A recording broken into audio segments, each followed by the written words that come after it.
x3, x5, x10, x20, x100. Écoute, j'ai pas envie de te briser tes rêves, mais j'ai pas non plus envie que tu sois pas assez gourmand. Donc je vais te partager un paramètre qui est hyper simple, mais que j'en suis sûr 80% d'entre vous n'ont jamais regardé cette chose-là. Après quoi, on va aller balayer quelques petits paramètres sur les tops de marché et voir des indicateurs autour du Bitcoin et de l'alt season. Et j'en dis pas plus, on commence tout de suite, c'est parti. Bon alors on commence tout de suite, comme tu peux le voir, là actuellement on est sur CoinGecko, on est dans la partie catégorie, donc autrement dit les narratifs, tu l'appelles comme tu veux. Aujourd'hui, si on regarde la alt season, le graphique du coup de Other Total Crypto Market Cap, excluant les 10 plus grandes premières crypto-monnaies, commençant à vous connaître un petit peu, je pense que c'est plus représentatif de vos wallets. On ira voir le Bitcoin après, mais comme tu peux le voir, sur justement cette courbe-là, cette charte du Crypto Total Market Cap, excluant les cryptos les plus capitalisés, on a fait l'équivalent d'un entre l'ouverture de la chandelle et la clôture de cette chandelle. Donc on commence la journée, on termine la journée. On a fait un plus 2,95%. Arrondissons à 3. Ok, est-ce que tu as l'impression que sur ton wallet, tu as pris seulement 3%? À toi de me dire. Personnellement, j'ai pris beaucoup plus que 3%. Ça c'est même fini aux alentours des 15-16%. Je te l'ai partagé hier sur la capture d'écran que je t'ai mis sur la vidéo. Bref, toujours est-il qu'en fait, il est intéressant de voir ce qui est réaliste et pas réaliste. À partir du moment dans lequel on va aller voir ça tout de suite. Je t'ai préparé un petit Excel qui est vraiment hyper simple. Mais des fois, la simplicité, c'est ce qu'il y a de plus efficace. Tu peux le voir avec le RSI, honnêtement, des fois, pas la peine de faire des guirlandes de tous les côtés. Surtout si tu es débutant, déjà le RSI, c'est très bien. Bref, partons du principe où on a cette colonne, la colonne K que tu peux voir ici, qui est un wallet de 100$. D'accord ? Sur 100$, du coup, on est au moment où je suis en train de te parler. La journée d'hier, on a eu un plus 3% d'augmentation de performance sur les altcoins au total, ok? Confondant toutes les narratives, etc. Nous, on est quand même bien situé si tu me regardes régulièrement. J'ose espérer que tu es sur des bons altcoins, tu n'es pas uniquement sur des pingouins et des petits chatons. Donc, à minima, lorsque tu as un 3% sur les performances du total market cap des altcoins, tu fais à minima 12%. Et en fait, ce que je voulais te mettre en évidence, comme je te l'ai dit en intro, c'est que j'ai pas envie de te faire rêver, mais j'ai pas envie non plus que tu sois sur le côté et que tu sortes après un multiple alors qu'on aurait pu faire beaucoup plus. Et en fait, on se paye tous les 4 ans, donc autant prendre le maximum. Le nombre de jours où on va connaître des hausses fulgurantes sur nos wallets à hauteur de 12%, 1,12, ok, tu multiplies par 1,12, ça fait une augmentation de 12%. Et donc, combien de jours il nous faut avec notre portefeuille qui rigole, qui soit hyper rayonnant, qui sente super bon, qui fait des 12% pour atteindre nos objectifs. Tu aurais fait 1 x 3 avec 11 journées où tu as fait des performances de 12% sur tout ton wallet. Ah, tu l'as pas vu venir celle-là, c'est pas si facile, tu vois. Ok, et du coup maintenant pour faire 1 x 5, eh ben il nous faut, hop, 15 jours de hausse à 12% sur tout ton wallet. Donc ok, c'est pas impossible, hein, pas du tout. Je vais te montrer après ce qui se passe lorsqu'on est dans un bull run, etc. Mais voilà, il faut quand même prendre ça en compte, 15 jours de hausse. Ensuite, pour faire 1 x 10, voilà, sur tout ton cycle, sans parler de faire le jeu avec les vagues haussières, racheter dans la correction, etc., comme je te parle souvent. Mais là, regarde, il te faut 22 jours pour atteindre les 1000$. Alors, on va dire 21 et demi, quoi. Et donc, l'idée, c'est de se dire, est-ce que si on se met à la même date en 2020, du coup, juste avant le bull run ou pendant le bull run, est-ce que nos altcoins auraient fait 21 fois du vert, plus de 3% et autrement dit sur notre portefeuille, plus de 12%. À minima, ça peut aller bien plus haut, tu le verras par toi-même. On commence au début de la vague haussière. Ok, le 28 janvier, qu'est-ce qu'on fait? On fait un plus 13% mon gros. 13% sur les altcoins, imagine, tu multiplies par 3. Bon, c'était en 2020, il y avait beaucoup moins de capitaux, il y avait beaucoup moins de market cap, donc c'était plus réalisable. Mais bon, dans l'idée, c'est quand même pas mal. Une fois. Et si on regarde du coup les journées, on a été au-dessus et on a clôturé au-dessus. On a cette journée le 1er février. Donc on a une deuxième. On va compter les jours ensemble. Donc 2, 3, 4, 5. Là, on clôture à 110. Et on redémarre 3 jours après. 6, 7, 8, 9. Bon, celle-là, on la compte ou pas? Bon, allez, on la compte pas, on est pessimiste. Et donc on redémarre aux alentours des 153 milliards de dollars. 10, 11, 12. Et donc au bout de 12 jours, si on prend du 12% sur nos wallets, qu'est-ce que ça nous ferait? Ça nous ferait x 3,5. Ok, donc on finit une première vague haussière avec x 3,5. Ok, très bien. On reprend, on continue. En partant du principe que tu surfes tout le cycle, etc., que tu vends jamais, que tu surfes pas sur les corrections. Ok, du coup on recommence ici. On est à 13, 14, 15, 16, 17. Et là, ça, on la compte pas. Allez, on est pessimiste encore une fois, ça crache. Donc on part en enfer, il y a du sang dans les rues, les altcoins ils prennent cher. Et donc ça nous fait repartir sur celle-ci. Du coup, on est à quoi? 20, 21, 22, 23, 24, 25, 26. Ah, on corrige. 27, 28, 29. Bref, je vais t'épargner ça. Au final, j'ai compté 37 hausses qui étaient significatives au-delà de 3%. Donc c'est pour te dire, avec 3%, tu peux te manger du 12% sur ton wallet. Imagine ce que ça pourrait donner. Donc regarde, grosso modo, on a dépassé les 30 journées dans le vert pour la vague haussière, pour tout le bull run.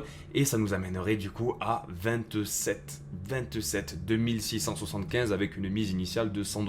Alors ok, là on parle à la louche, on n'est pas dans la même époque, on n'a pas l'injection massive qu'on a eu pendant le Covid. Mais c'est pour te dire, si ça se passe comme ça s'est toujours passé dans les bull runs du Bitcoin et de la crypto-monnaie, on va connaître des dingueries. Donc écoute, je suis pas plus bullish que 2021, mais je suis, allez, un tout petit peu moins bullish. Et forcément, si tu regardes les tendances, actuellement, le RWA, il est en train de bien kiffer. Sur la journée d'hier, il a réalisé plus 17,7%. C'est pour te dire. Donc si tu as des RWA dans ton portefeuille, tu dois commencer à sourire, mon petit pote. Et je suis content pour toi. Toujours est-il, si on fait un petit point rapide sur le Bitcoin, on est actuellement à 98 400 $ au moment où je te parle. Et ce qui est hyper bullish aussi, c'est qu'on a fait un W que tu peux voir ici. Et on n'a pas de divergence pour l'instant sur le momentum, sur le RSI. Donc écoute, on va croiser les doigts. On va espérer que le Bitcoin nous fasse une petite poussée vers le nord pour renvoyer encore les altcoins dans le ciel. On continue tout de suite avec un indicateur que je te parle souvent, que j'ai envie d'analyser avec toi un peu plus en détail, un peu plus en zoomant, et c'est le cas de le dire. C'est le P-Cycle Indicator, P-Cycle Top Indicator, pardon, et en fait il te permet de voir du coup avec deux moyennes mobiles, la verte et la orange, une potentielle projection du top de Bitcoin, et ce top de Bitcoin, avec cet indicateur, il est marqué par le croisement des deux moyennes mobiles, la verte et la orange. Alors si je t'ai zoomé, c'est normal, ok, pas d'inquiétude. En fait ce que je vais faire, c'est regarder le gap, autrement dit le trou, si tu veux en français, qu'on a actuellement entre les deux moyennes mobiles et voir si je le compare au cycle précédent, où est-ce qu'on était dans le cycle. Donc pour ça, j'ai pris une petite extension qui me rappelle mes études et on regarde ça tout de suite. L'idée c'est d'avoir une tendance, ok, c'est de parler à la louche pour avoir une petite idée sur la période à laquelle du coup on pourrait avoir un potentiel top de cycle avec cet indicateur. Ok. On n'est pas au poil de cul près là, on est d'accord. Hein. Ça nous fait approximativement 11 pixels. Très bien. Ok, on vient prendre ce petit segment, ce petit gap, et on vient le reporter. On essaie de voir quand est-ce que ça coïncide. Toujours est-il que ça nous amène à cet endroit du cycle, à peu près fin septembre 2020. Derrière, c'est parti vraiment très haut. Alors me tombe pas dessus, je t'ai nuancé le propos tout à l'heure. C'est vraiment pour parler à la louche, pour te montrer qu'en fait, on a vraiment encore une tendance qui est plutôt haussière. Et on a encore du chemin devant nous quand tu regardes cet indicateur notamment. Alors après te dire qu'on est en septembre 2020 à cet endroit précisément et qu'on a encore tout ce mur haussier devant nous, honnêtement je pense pas. Mais l'idée qu'il y a derrière ce paramètre que je viens de te montrer et cette petite corrélation avec le gap qu'on a eu dans le passé, celui dans lequel on est actuellement, c'est pour te montrer qu'en fait le chemin n'est pas terminé. Par ailleurs, si on fait un petit point rapide sur le MVRV score, ce qu'on peut constater c'est qu'on a monté. Forcément, tu as vu, il y a tout qui explose, donc le MVRV, lui aussi reprend des couleurs. Sauf qu'on n'a toujours pas dépassé les 4. Et honnêtement, ça commence à devenir dangereux, peligroso, quand on commence à atteindre cette zone rouge aux alentours des 7 sur le MVRV score. Donc pour l'instant, on n'est pas encore dans un échauffement vraiment massif. Par ailleurs, un point intéressant que j'aimerais te partager, c'est le BTC Unrealized Profit Ratio for Whale Cohort. J'ai un meilleur accent espagnol qu'anglais, tu le noteras. Et comme tu peux le constater, là du coup, on a les long-term holder whales, donc les whales en fait qui sont holders de Bitcoin depuis longtemps, qui en possèdent depuis longtemps si tu veux, c'est la courbe bleue ou la courbe violette, et les short term qui sont en orange. Dans le passé, ça a dépendu des cycles, mais en général, lorsqu'on commence à dépasser les 1000 du coup sur cet indicateur, ça commence à être peligroso. Bon, ici on fait un petit point du coup sur la map, il n'y a pas mieux que ce site là du coup pour te montrer que tout est dans le vert, à part quelques petits projets qui corrigent un petit peu. On a RSR notamment qui a respiré et j'ai envie de te dire, c'est normal les mecs, c'est vraiment normal. Mais ce qu'on peut constater et qui est vraiment hyper encourageant, hyper satisfaisant, c'est qu'on a toutes les crypto-monnaies qui ont pumpé, qui sont des crypto-monnaies de grande qualité. On n'a pas encore des PP, des pingouins. On a l'argent qui revient sur l'écosystème de Sanko Game. Sanko Game, je t'en ai parlé longuement. On est à la fois dans le métaverse, le gaming, on est dans les paris prédictifs, un peu à la Polymarket. On a plein de choses. On a des jeux d'IA, on a vraiment un écosystème qui est vraiment fou. Et actuellement, la TVL, elle augmente. Du coup, ça montre l'attrait de la population pour ce projet-là. Et c'est un projet de geek, donc crois-moi, les mecs de la crypto, ils aiment bien ça. On continue tout de suite avec Tezos qui lance la première marketplace du l'uranium sur la blockchain. Et ça, oulala, ça commence à me plaire ça. Ça commence à me plaire parce que l'uranium c'est l'énergie et tu le sais, tout ce qui est ventilateur, là, les éoliennes et tout, ça rapporte rien. À l'échelle d'une maison, à l'échelle individuelle, pourquoi pas, mais à l'échelle d'un pays, c'est n'importe quoi. C'est vraiment des lobbies, j'ai envie de te dire. Et donc en fait, si tu veux vraiment avoir de l'énergie pour un pays, le seul moyen qui est décarboné qu'on a aujourd'hui, c'est le nucléaire. Pour l'instant, je suis pas mal investi dans la crypto, mais pourquoi pas réinjecter des bénéfices dans l'uranium. On va creuser ça un petit peu les mecs. Ensuite, on a Binance qui domine les exchanges crypto en termes de dépôt de Bitcoin en 2024. Donc écoute, c'est l'exchange qui est le plus utilisé, il y a pas mal de cryptos, même si les petites cryptos, elles y sont pas toutes. Ce que j'aimerais te conseiller, encore une fois, warning, s'il y a des gens qui me regardent qui sont nouveaux dans la crypto, ne laissez surtout pas vos crypto-monnaies sur un exchange et encore moins sur Binance parce que à tout moment, ils peuvent vous demander des papiers de timbrer et ils peuvent potentiellement vous geler vos crypto-monnaies. Je te parle d'un cas qui m'est arrivé à moi. Donc voilà, faites vraiment attention à vous. Allez sur le décode wallet.